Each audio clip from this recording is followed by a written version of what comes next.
Short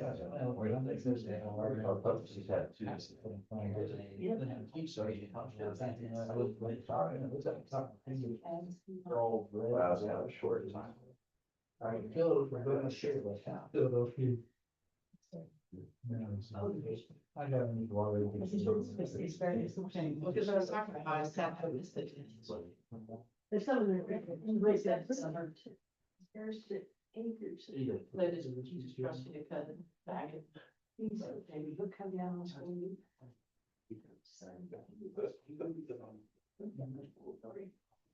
So how much it takes to maintain it. And at this point. Yeah.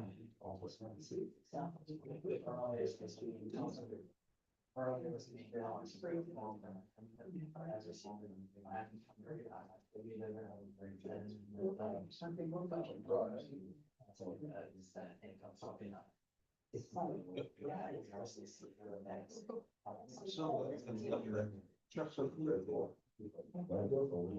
don't know, 10-0, so I just put it in the rest of What I have heard, it's supposed to be a restaurant. Down there, was that east? Yeah. All the area. I didn't have to ask. I rebuilt so. Right.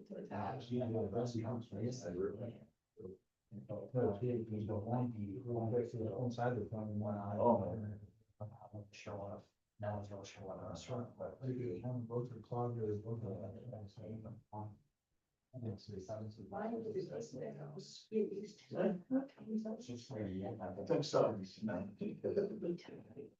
Okay, it's 5:35, I'd like to call the meeting to order. You join me in pledge of allegiance. I pledge allegiance to the flag of the United States of America and to the republic for which it stands, one nation, under God, indivisible, with liberty and justice for all.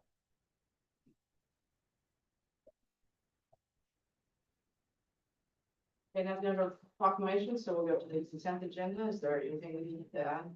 I entertain a motion. I have a question on that.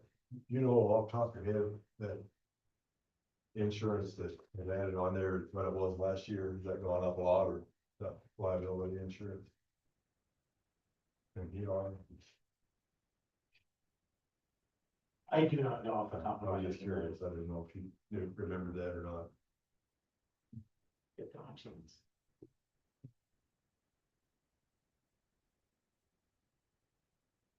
No, that's okay, you don't have to look at it. Yeah, you can. It's a memory question. If it'll want me on.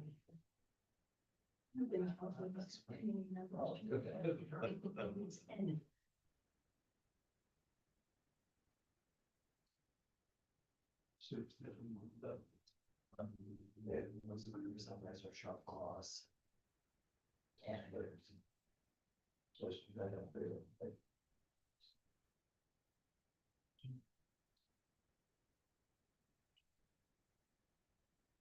That's okay, Don, you don't have to do that. Yeah, it's open on the side. I got a new laptop, so. I would entertain a motion. Make a motion to approve the consent agenda as presented. Second. Been moved and seconded to approve the consent agenda as presented. Any further discussion? Not done. All in favor? Aye. All opposed? Motion passed 4-0. Nothing under public comments, petitions, and memorials, unless there's anybody in the public. Moving on to old business, software bids. So we have discussed this at the last few meetings that we've been at. We did go out for an RFP for this. We did. Well, we were able to have a good software administration on PSNA over the last the last 2 weeks, since I think we had on the Monday of the last meeting plus Wednesday after the last meeting. I mean, the software demonstration went fine. There's a couple of drawbacks to PSNA. One of them was the lack of municipal court software, so I asked the chief to, you know, kind of look at some options for us as far as municipal court software went. There are several. We had G-Works, you know, Jayhawk was one. You know, getting down to the price of how much that would cost, it's more of a, we'd have to go for a proposal for that as well. The other biggest drawback that we saw from, like, say, our standpoint from Dawn, I'd say is a lack of a timekeeping system. And so that is also something that we would have to have with, we'd have to have a standalone timekeeping system that would integrate with that software as well. And so there's, you know, and of course, I think everybody, well, we're in the 2027 budget on my mind quite a bit. And so looking at what we have and what we need for our software, I feel like at this point, even though there's some time saving aspects of BSNA, and I'm not discounting it altogether, but I just think that right now, making a decision going into the 2027 budget season, before that 2027 budget season, I don't think that now is the right time. Right, because with the one software that we have with Tyler, you know, we're talking about a total proposal of being right around $190,000 to $200,000 to implement that software. They're going to ask for that $59,000 upfront. And so anything that we did after that, so every module that they would be implementing, that cost would come in at that time. So I don't know that whole, you know, let's say 190,000 would come out this year. But I know that it would be very expensive. And, you know, with our budget, with what we've done, you know, we're looking to do this out of our capital improvement plan. The best I can tell from our capital improvement budget right now is that we actually have a fund balance of right around $250,000 in that right now. So if we take, let's say we take a good chunk of that out this year, you know, we're trying to reimburse that over the next 5 years. I'm just a little bit uncomfortable recommending that right now. I think it would be prudent for us to step back. You know, let's look at the 2027 budget. You know, let's have those discussions. Let's see which software program really does fit our needs going forward. You know, it does give staff a little bit more time. Like I said, we probably have to go up for a separate proposal just on core software itself. Time management software, I don't expect that to be that big of a deal, but it will be an extra cost. I just want to clarify, they do have something called timesheets, which is exactly what it is, timesheet. And so you have to manually do your timesheets, and then I have to manually put them into, so it's basically not worth it. But I just wanted to, I mean, because it does say in the proposal timesheets, and that's what it was, we questioned that, I wanted to know. Just because some of the other ones offer, say, they could check in and out if they got a call up to the well, or PD got a call up to an accident and needed more help. They could be within a certain parameter and be able to clock in. That'd be great. But I just want to clarify that timesheets is not a timekeeping system. They did tell us that they have somebody they work with for the timekeeping system. That timesheet, so just makes me nervous, because that allows for human error. Because that's a lot of numbers every month. Well, it's not going to streamline anything. No, that would be. Definitely not. And like I say, I mean, this isn't like we're gonna kick this can down the road too far. I mean, we're gonna be having these discussions over the next, really in earnest over the next 2 months. And so we're gonna know very quickly where we're at. So my recommendation at this point is that we just hold any action on this until we're through that 2027 budget process. I'm just curious, does G-Works know that we're going out to bid and all that, or do they even care? No, they don't. They don't care or they don't know? No, they don't know. We have implemented, well, we are getting charged for their new software, which is not very good For 2 years. for people.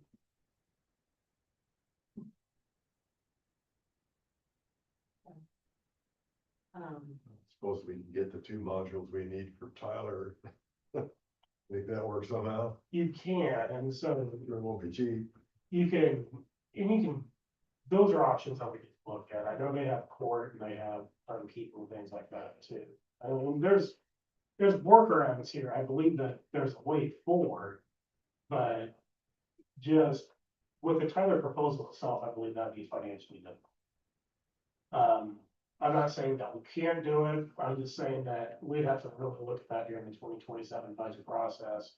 You know, to set what those priorities are going to be. Do we need a motion to table? Yes. Yes, please. I'll make a motion to hold any action on new municipal software until after the financial outlook for 2027 becomes clear during the 2027 budget process. Second. It's been moved and seconded to hold any action on the new municipal software. Is there any further discussion? And then, is there any public comment? Do they all require that the yearly fee, the first one? They don't all require that. I just know what Tyler does. I was under the impression that that was waived the first year, but Tyler does 100%. Tyler does it. We asked. Yes, that is a question that we did ask. Okay. And so that, like I said, that brings cost way up. Any further discussion? Not done. All in favor? Aye. All opposed? Motion passed 4-0. Moving on to new business, Noble Park scoreboard. So, yeah, the scoreboard at Noble Park has been, is obsolete. We've had a number of issues with this over the years. Currently, it is working. We are lucky enough in this town to have people that are willing to get into something, look at it, figure out, how to make it work and get the parts, I think this last time we had to order parts like eBay to get the same two work. And so it's not that you can't do some of these things going forward.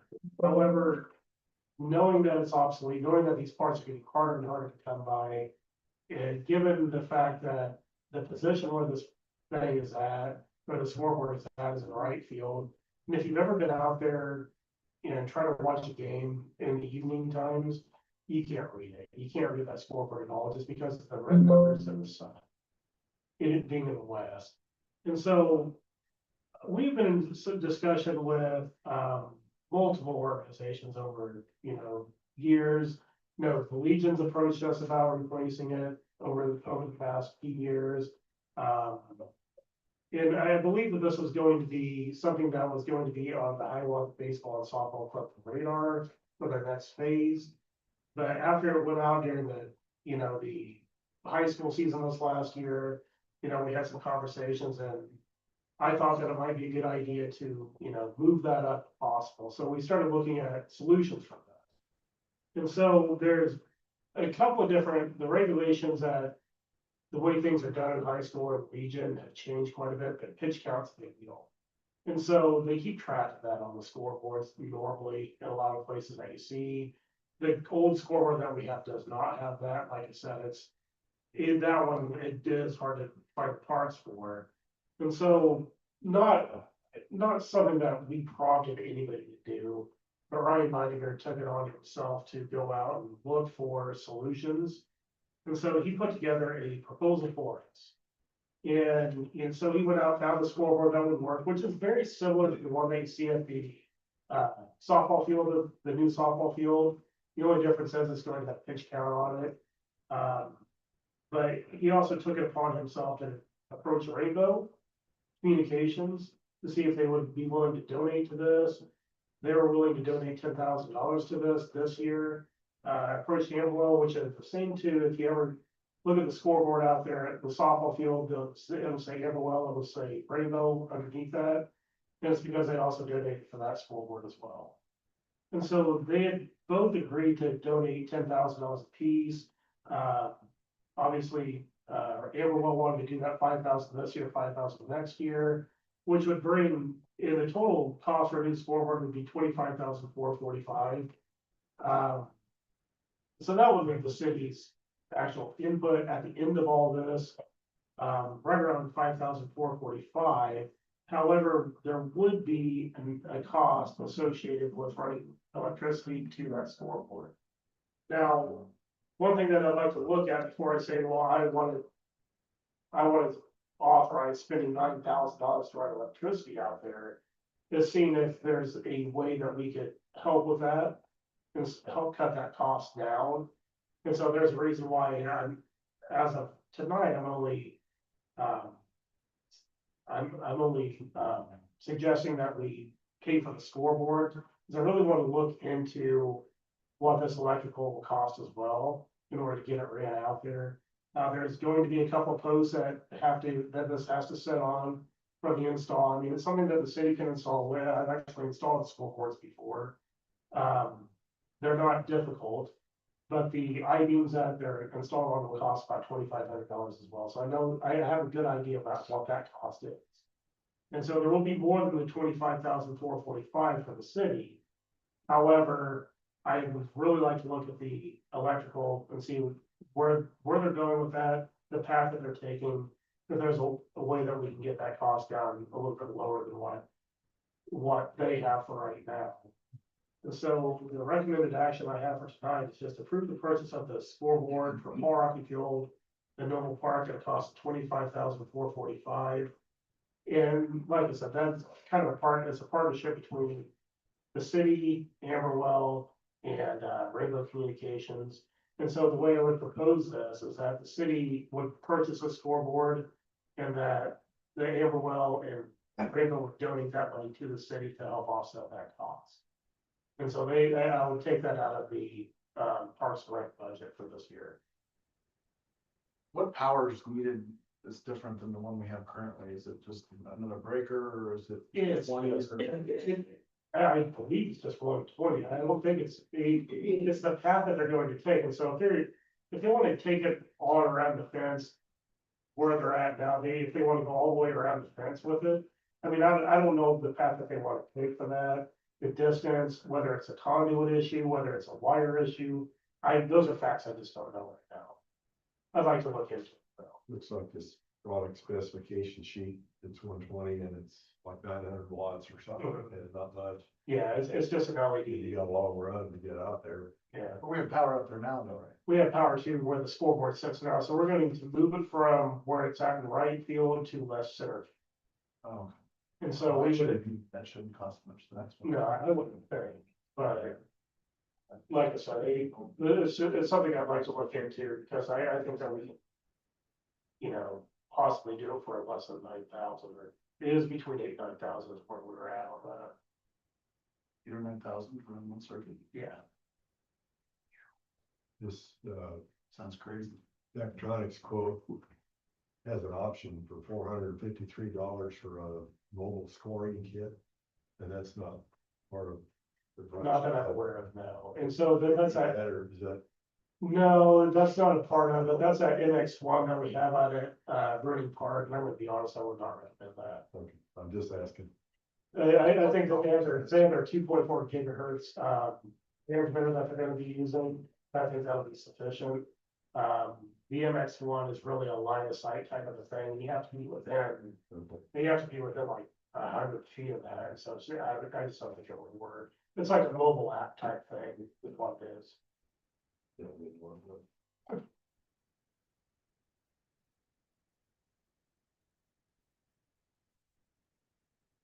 Is there any public comment? Okay, not, I would entertain a motion. I'll make a motion to approve the purchase of a new scoreboard for Paul Rocky Field at Noble Park at a cost of $25,445 as part of a partnership between the city of Hiawatha and Rainbow and Amberwell, Hiawatha. Second. Been moved in second. The only thing I'd like to say is it's quite impressive that Ryan went out on his own, and also that Amberwell and Rainbow both are willing to donate quite a bit of money. That's very much appreciated. So, any other discussion? Not on. All in favor? Aye. All opposed? Motion passed 4-0. What the lead time is on that at all? I do not. I don't think that the lead time usually isn't all that long. We usually have these in stock. Okay, moving into item 3, water plant computer.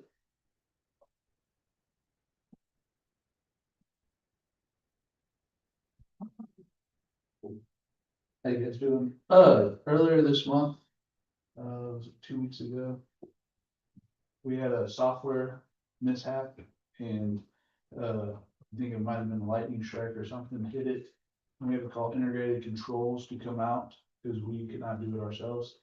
And with the software we have now, they could have done, well, the software we have now, they couldn't have done, but the newer software, they could have remoted in and fixed everything.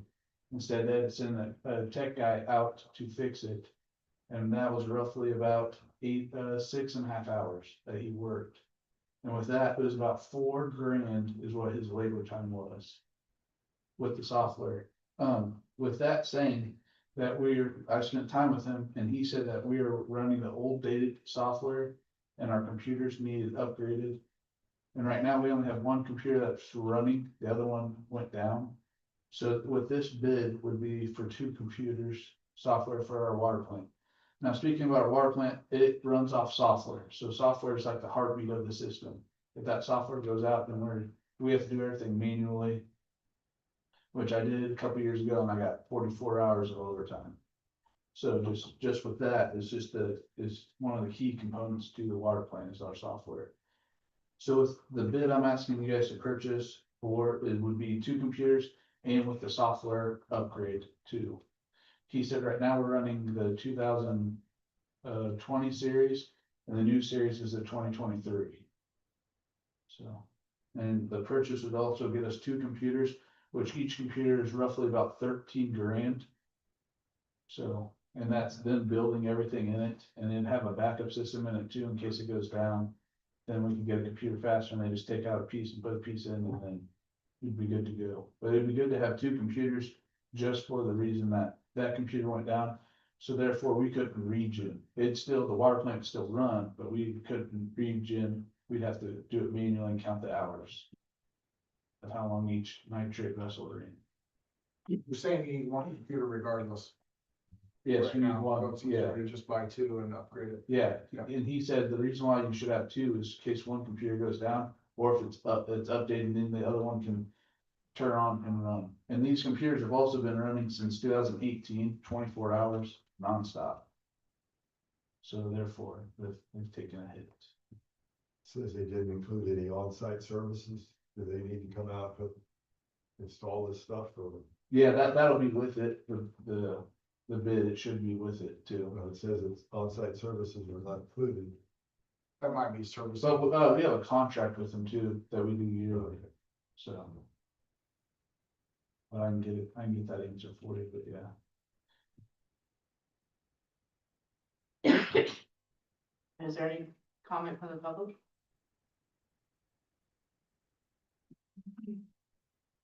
Or to entertain a motion? Okay, were you good or?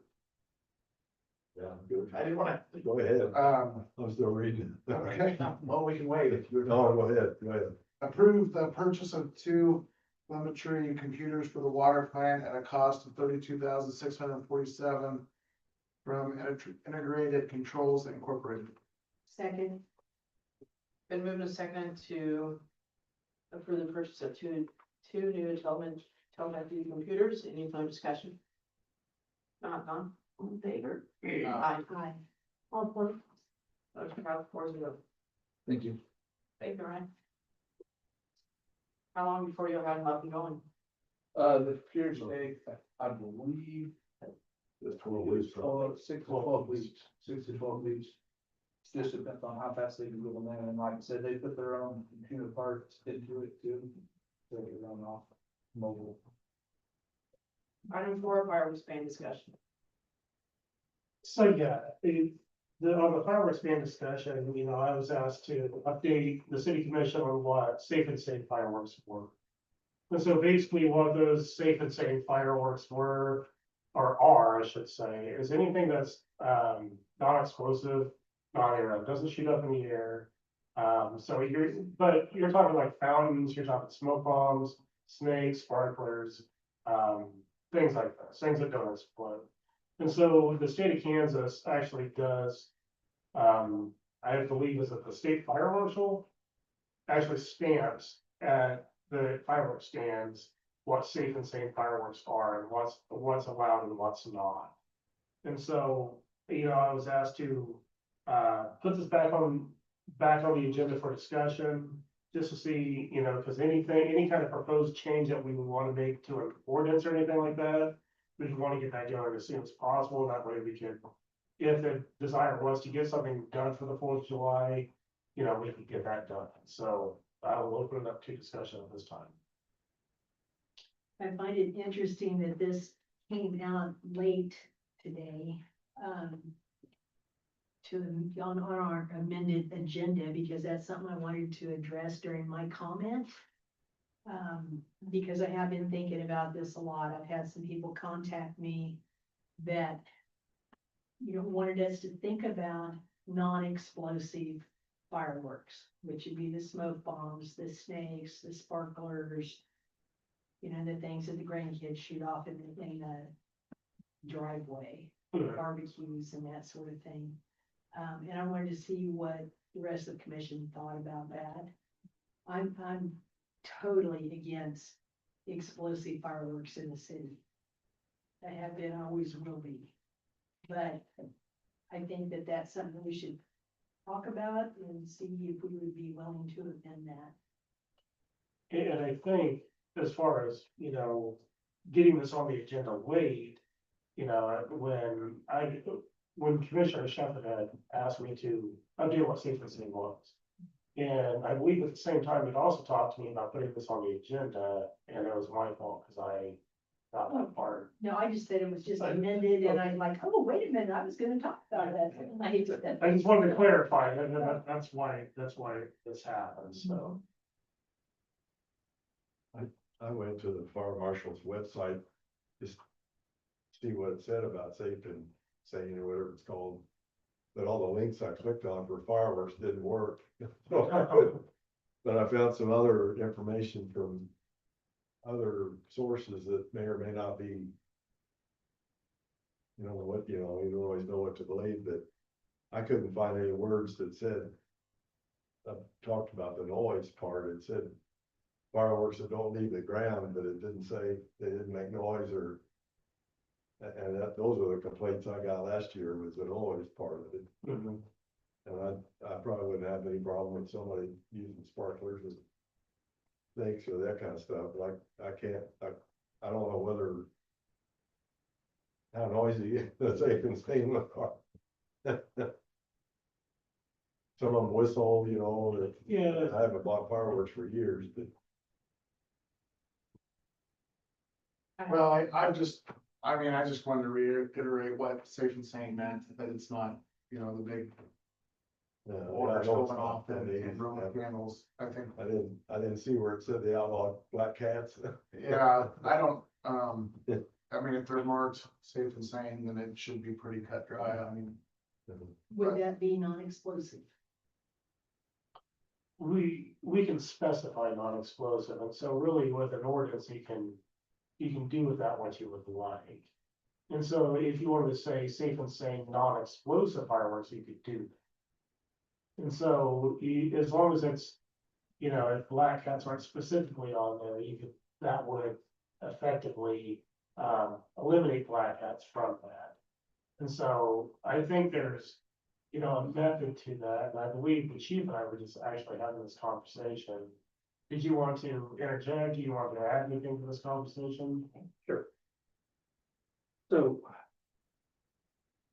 Coming from two different jurisdictions which discuss fireworks, California, there was no fireworks where I was because, well, it's a desert and it's very dry, and there was only one jurisdiction allowed in the entire county of Ventura County, which was the city of Fillmore, but everybody else in the entire county was prohibited.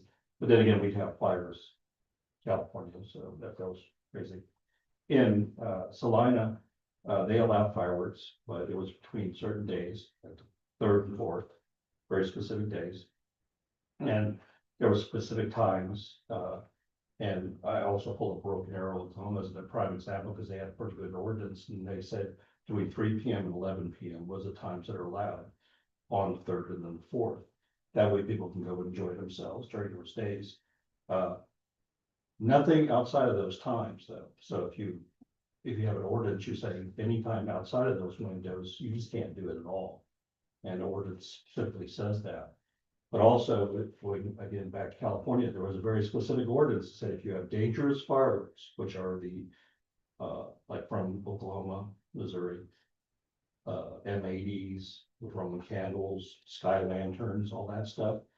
Very huge fine on those because they're considered dangerous fireworks. Those are the ones that will blow people's hands off.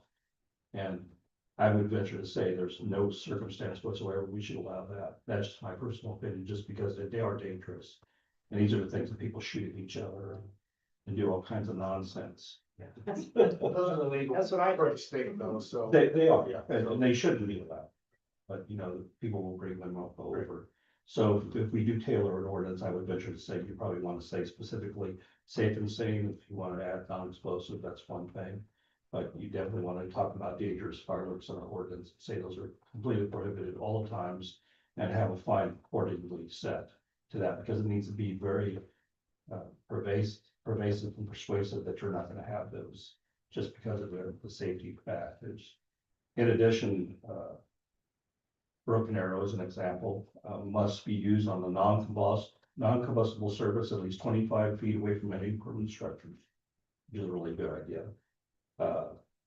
It's illegal to set off fireworks in city parks or on arterial or public streets. Because if you put them down the middle of the street, then you fire them off and then you don't pick it up. So then you have burning stuff inside the street and people driving by. That's an issue. In addition, in the city, they're required to clean up and all extinguished debris and remove it from the premises on the same day. So just little nuances involved in that as well. So I would venture to say, if we are going to approve, that we be very specific on the hours. And that way, and I'm gonna put 2 people on first shift on third and fourth during these hours and make sure that we can keep an eye on this, because it's the only way we can get to these things and try to be effective for the public. So we can get out there and enforce these things. But definitely, you have to be very careful in regards to the verbiage on the fireworks, because there'll be some people that might want to skirt that has a little stamp on the firework. It's supposed to be safe and sane, so we have to be very careful. We're going to add the additional stuff as far as non-explosive to make sure it's very clear. But we also have to have a collection point at the fire department to collect up everything, because we can't put that in my evidence room. We have combustibles that would mark, so. Those are the things I mentioned to Brad. I think that's all it was. That's correct, Casey. Did anybody have any other questions? When do they start doing the safe and sane stamp? I mean, that's relatively new, isn't it? Well, I've been here in the state for 13 years, and I remember back when we used to have discussions about safe and sane versus dangerous fireworks way back when. I just don't remember, I mean, because I ran a fireworks stand for about 10 years Okay. outside town. I don't ever remember seeing safe and sane stamped on anything. Little state against fire marshal stamp on them. I mean, Yeah. I don't remember that, but it's been 3 or 4 years since I did that. So I was just curious about that. Does anybody else have any other questions? Thank you. So the safe and sane does not say non-explosive. What I read it did, but if Dave was not able to find the evidence of that, it was, what I read was non-explosive, non-nuclear. And so an example for fountains, snakes, smoke bombs, sparklers, things like that. Can we bring it up? What's that? Can we look it up right now, whether it's non-explosive, whether it says that or not? I don't have my computer with me right now, but I think that it would be easy enough for us if we want to say that if we want to exclude explosive fireworks, that's something that you could do. We could put that as part of the ordinance. Even if it says safe and sane, it has to be non-explosive. Well, again, I want to reiterate, I enjoy celebrating as much as the next person does. You know, I'm all for celebrating the 4th of July. But my lifetime, we've owned 2 nursing homes. I have seen what it does to those with dementia, those with Alzheimer's. I've had to sit and hold their hands as they're shaking and scared to death because of the fireworks. I have friends that are veterans that have PTSD. I have friends that won't admit they have PTSD and the fireworks affect them. I'm a huge animal advocate, and the number of people who tell me they've had to hold their dogs, their animals are shaking, they're scared to death, et cetera, et cetera. I mean, it's just a totality of everything is why I'm so against the explosive. So I did want to reiterate that, those are my reasons, I just personally, it has personally affected the people I care about, and that is why I know the city, we provide a fireworks display on the 3rd, or on the 4th of July, Yeah, and we provide the city lake, they can do all fireworks they want, 3rd and 4th. Is that all day and all night, or what the heck? and so that is set by commission every year. We do set those hours every single year. Normally that is during the day, and we cap that off, at night. Of course, they are own city ordinance on the, I believe there's a curfew out of the lake as well. So there's certain hours that you can be out there, but, we set those dates every year. And we cut those times off, usually on the 3rd and the 4th, we go to, I think it's midnight, I believe, on those 2 days. Sometimes we go all the way back to the 2nd even, but we usually cut it off early on that. It really depends on where the 4th of July falls. So 4th of July is on Saturday, where we go to midnight out of the lake.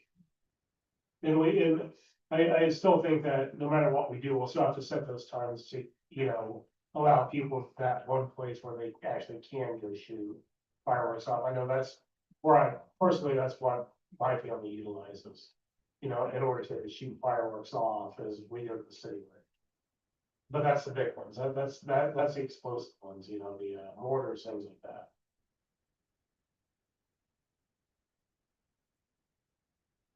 that. I mean, I've beat this up for the last 6 years. I mean, you guys know how I feel. I don't know. I just want, the kids to be able to remember when, the 4th of July, their grandparents driveway. You're saying And that. I think that's those memories are the things that you remember.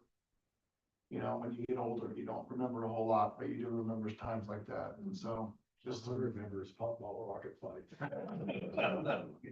Robinson used to be a war zone back in the day. Yes, it is. We all remember that, but this band's been going on in Hiawatha for almost my whole life, so it's just.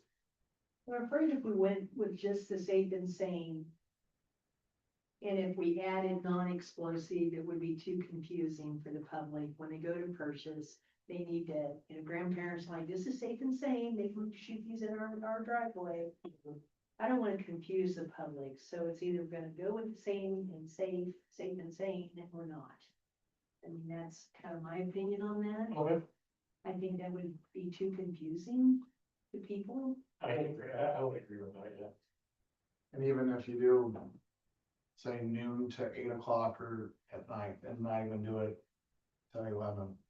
I mean, or 9, 9 o'clock, everybody's going to Robinson, and 9 o'clock, everybody's going to Hiawatha. So you just wouldn't be able to do it after their display here in town, so. Well, if we put this out, the safe and sane, and add that next line, examples including, and saying what the examples are. I mean, I worry about kids thinking they can start shooting off firecrackers, because that's when it gets really loud. Because nobody just shoots off one, you gotta shoot off whole packages worth. And so if we have the examples, I just know that when we voted not to, and I'm sure, Brian, you probably had just me on the opposite side, people were thinking for not having fireworks. I think the safe and sane is kind of a compromise. And I guess if we did something like that for this year, and then we revisit it again next year, so we can see how it worked out. Was a thought. I think that's fair compromise, to give it a year and go with the same and safe without adding to it. And so when people go to purchase fireworks, it says safe and sane, it's safe and sane. And set time frame, like Brian was suggesting, from whatever time to whatever time. Okay. So how would you like us to proceed? Would you like us to write an ordinance back, or would you like to suspend? I believe last year when we did this, we suspended the ordinance to allow for fireworks during a certain time. Is that correct, Andy? I think at this point, it would be easier to just suspend it, wouldn't it? Yeah. We have enough time. And We then- have plenty of time to bring back an ordinance if you want. I mean, an ordinance is effective upon publication, which would be in June, so. But We if we see just, how this year goes. yeah, Okay. if we just suspend it, then that's gonna guarantee that we're gonna revisit it again next year. Okay, and would you like to set the time? So you said maybe, Would you say for 9, 12 then? I was thinking even 12 to 9 o'clock, because that, I mean, it's still gonna be light out, and everybody's gonna be going to the other, if you guys are gonna have. 12 to 9 o'clock on the third of the fourth? Is that what you would like? Okay. I would have midnight, but Okay, so 9 o'clock's a good compromise, I mean. ready for motion? And the lake, we have to say something about the lake too, or not? But we do, but I'm not prepared for those times yet. I have to look at, see what we did last year. I'll bring that back at another meeting.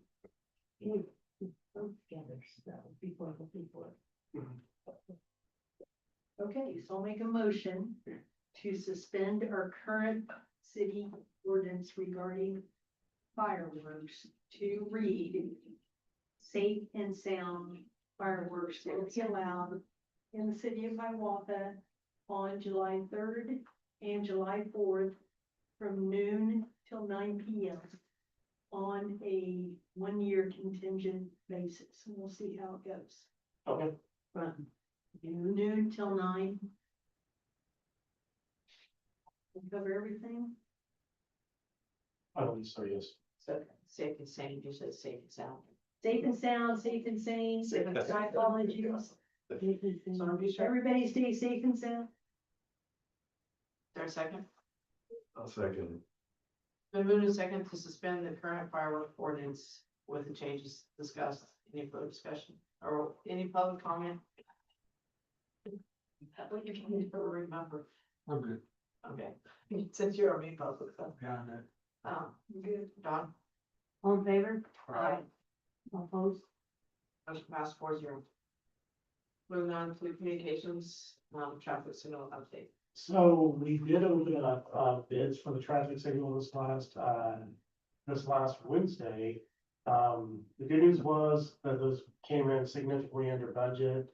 I was hoping to be able to bring back a recommendation from the engineer tonight. He wasn't unable to get that to me on this last Friday. He said he would have it Wednesday, which is tomorrow, of course.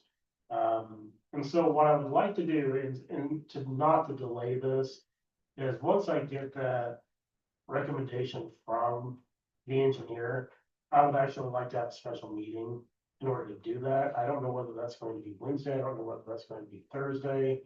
But I'd like to, say that once I get that, I'd like to have a special meeting in order to make sure that we're moving this process forward.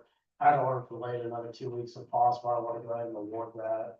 That way we can get that whole, whatever that process is going, sign the paperwork so things can get ordered. We're up against a deadline anyway. I don't know that we're going to meet it by school. I don't know that we're not, but I'd really like to try. And so that's a reason for kind of the rush here. But we're looking at, I think we're right around $420,000 in one of the bids, and the other one was about 580. I don't know which one they're going to have, but as a recommendation, both of them, well, I think we budgeted $750,000, so significantly under budget. That was really good news. So I just want to give everybody an update. That's why it's not on the agenda for tonight. But once I see that recommendation from the engineer, I'll be asking for a special meeting at that point. I just don't understand why we need a recommendation by the engineer if it's done in accordance with the bid packet and it's engineer. He's going to go over and make sure that everything is in accordance with it. He did say that he thought it was. He just wanted, the engineer is going to be the one that really goes through that bid packet to make sure that everything does comply. It's just a substantial amount of money that is different, so. It is, yes. And I don't foresee anything happening there. I would like to wait. I'm not trying to sway it one way or another, I just would like to wait for the engineer's recommendation. I think that's a good idea. Yeah. Let him look it over, be sure things exactly as it should be. Anything else? No, that's all I have for tonight. Okay, moving on to governing body comments. First of all, obviously everybody is now aware that school's out, so be aware of kids and teachers running through the streets. We're done with the school year.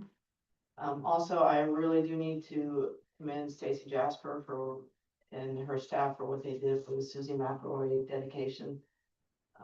Every single detail that you could have thought of, she thought of, the decorations, the, snacks that were Susie's favorite snacks, of Diet Dr. Pepper and peanut M&Ms. And cinnamon sugar donuts, I mean, and what was really impressive about that is Susie was in this town before Stacy was. And so she never knew Susie, but the amount of work that she did to make sure that everything fit, and then the sign was just, it fits out there at the aquatic park, so. I just wanted to commend, and the turnout we had for people who came to honor Susie, it was. Every now and then you get a reminder of why it's great to live in a small town. That day was one of them, so. It was a great deal, and pool's open, and I assume everything's going fine, Brad, anything different? It's going okay, yes. Okay, that's all I have, Dave. I'd like to comment on the community foundation drive that was held over the weekend. I checked the tally, middle of the afternoon, it's over 317,000. So I just like to commend all the people that helped put that together. I think there's over 50 accounts that try to raise money through that program. And I guess thank all the public, everybody that donated to their favorite causes or causes. I think that was a great display of generosity on a lot of people's part, so just wanted to comment on that. Thank everybody. Brian? It was alumni weekend over Memorial Day. It was great seeing everybody come back to town. There was a ton of people in town. So that was great. Susie's thing was wonderful too. It was good seeing those. It was a great weekend to have that as well. So it worked out for everybody. I've talked to Brad about possibly, putting trees back in the planters downtown. I think that would be a really good thing. So I hope that works out. It looks like it would possibly save the city a lot of money too in the long run too. So. It actually should, so. Brian's done some work there, and so we contacted, I think, Graham's on that. Yeah. That's, options as far as trees go, small to medium-sized trees. There's a couple of options that I thought would be really nice. One was a Japanese tree, one was I think, what was it called? They both flower on display on the tree right now. But and so both would be really pretty in the springtime. One's late spring bloom, one is a earlier spring bloom. I prefer the Japanese tree because it's a little bit smaller. Currently we spend about $6,500 a year for the flowers. And the flowers look great, don't get me wrong, but that's a yearly cost. I believe for about the same price, 6,000 to 10,000, something like that, we could get trees back in the planters. And then that cost could be deferred, that would be a yearly savings after that. And so it is a good idea. And so we are working towards that. What type of tree was originally in those planters that we had to take out? I'd have to look back. I'd have to Pretty get to the sure they project. were dealt with. I'd have to get into the project manual. I do believe that there's going to be a time in the future that you would have to either transplant the trees or get rid of them again. So I don't think that may be 10 years, but it depends on the tree that you pick. But you'd have to be really cautious about what tree you did get in there. And so the good thing is and Brian said it too, I'm not a tree guy either. But fortunately, we have a lot of people in this town that we can consult on that. Our tree board's really good with it. Grimsburg is going to be great to work with too. They're really knowledgeable about the trees. And so I believe that we do have some options here that could actually save the city money, you know, in the long term. And it would look really nice downtown as well.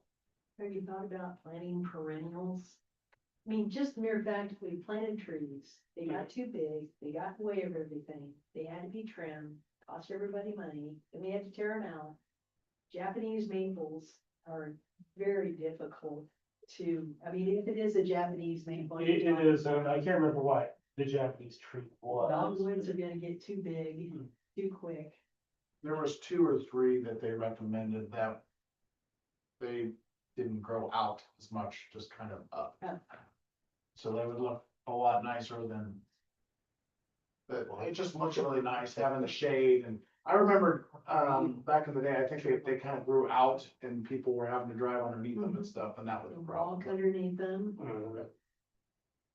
But it's just an idea, I mean, it'd be nice No, I to, think it's a good idea. I'm just looking at cost effective, right, you know, perennials, they'll come back every year. All you have to do is cut them back and water them. And they could design some really nice perennials, get them planted in the spring and be done with it. So we don't have to trim the trees all the time, and tear them back out when they're too big. Just something to think about. I mean, I'm all for beautifying downtown. I just want to do it in a cost effective way. That's also a good idea. I mean, there's some perennial like bushes, like azaleas, things like that, that could live in the spring, that could also look really nice and get good size without ever getting out of control, I guess is a good way to put it. And so I do think that's something else that we need to look at as well. Everybody's already discussed everything. I'm always forward. Can I ever get to go first? We'll put you out there next I don't time. have anything else. So thank you. Our motion to adjourn, Make a motion to adjourn. second. move to second to adjourn, Don? All in favor? Aye. All right. Opposed?